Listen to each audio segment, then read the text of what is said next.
What's up, guys? Welcome back to Off the Record here at Journey Magazine, where we pay homage to all the up-and-coming creatives in the Tallahassee area. Since it is Black History Month, we had to switch it up a little bit, and today we brought on the creator of the Soulful Chi coloring book, Gerron Lewis. Go ahead and tell us a little about yourself. Hey everyone, my name is Gerron Lewis. I'm an electrical engineering major here at FAMU. I'm from Griffin, Georgia. I got a bachelor's of science in mathematics from Edward Waters College back in 2021. So I'm here now in Tallahassee to further my education. So what brought you to FAMU?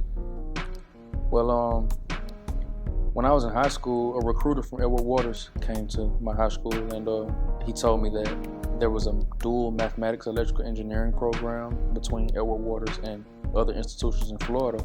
So I entered into that program and I opted to go to Florida A&M after I left Edward Waters to do my engineering training. And then after attending both Edward Waters and attending FAMU, what can you say about the importance of historically Black colleges and universities to our culture and our history?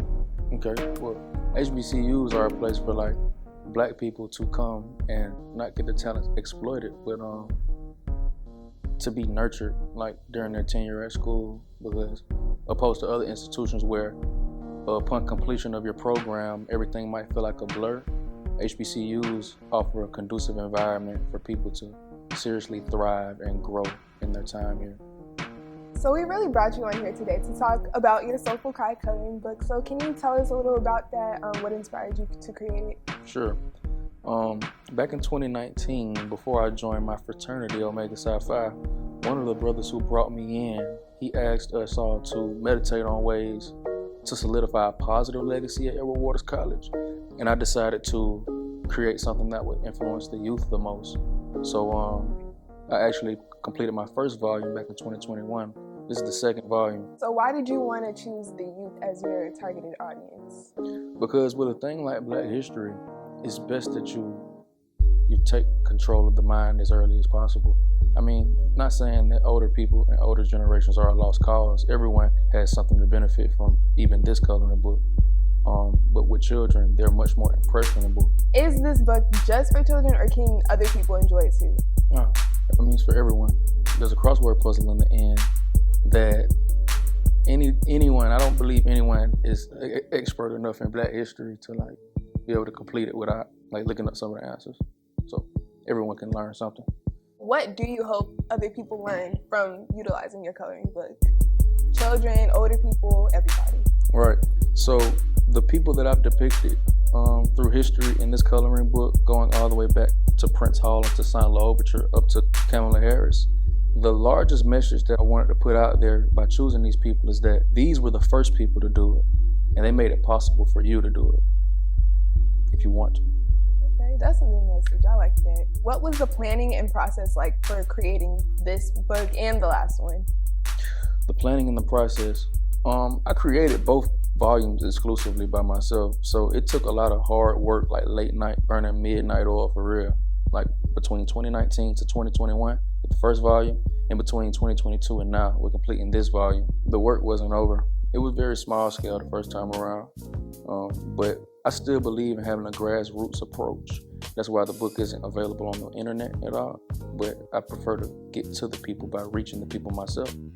And that's what I plan to achieve this time around as well, getting out to the people. I know you talked about wanting to make a positive impact on the Edward Waters community. Why did you choose a coloring book as opposed to different art forms when it came to talking about Black history? I think a coloring book of this subject is more palatable than other forms of media like a textbook or even me just standing up and telling you about the people that's in the book. It offers a creative and a playful way to introduce these people into your lives. When it came to creating the book, what are some of the design details that you made sure that you thought were so important that had to be a part of it? Well, foremost, if you look at the cover, the red, black, and green flag, that's an ode to Marcus Garvey, the founder of the Universal Negro Improvement Association, one of the fathers of Pan-Africanism. So when you see this cover, I hope that it wakes something up inside you. What can we expect to see from you in the future when it comes to not just the coloring book, but just in life in general? Will you make another one, or where do you see this going? I plan on starting a publishing company. Okay. this summer, and I'll continue to cater to Black history, but I'd like to branch out into poetry books. I'm a poet, and I'd like to release a collection of my own poems. I got a lot of friends who want to release their memoirs and autobiographies, and we'll be able to achieve all of this through my publishing company. Okay, all right. Do you plan on making another coloring book like this one, or yes? Absolutely. So Black this history. is just the beginning. Yeah, this is just the beginning with the Black history piece, but though we'll continue to branch off into other things, like Black history will remain a central idea.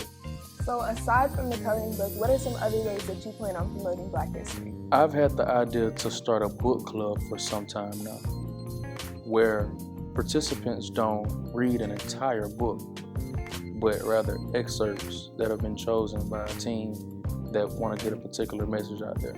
That's really all the questions that I have for you today. Yeah. But you can just go ahead and let us know where we can find these books, where we can purchase them, and how people can connect with you and just follow your journey. Okay. Well, on Instagram, I'm at WORD7MITH. That's wordsmith with a 7. If you have an inquiry about purchasing the book, you can hit me through Instagram. All right. Well, thank you for joining us for episode 6 of Off the Record. Thank you. I appreciate you for having me. All right. And that's all we have for you guys.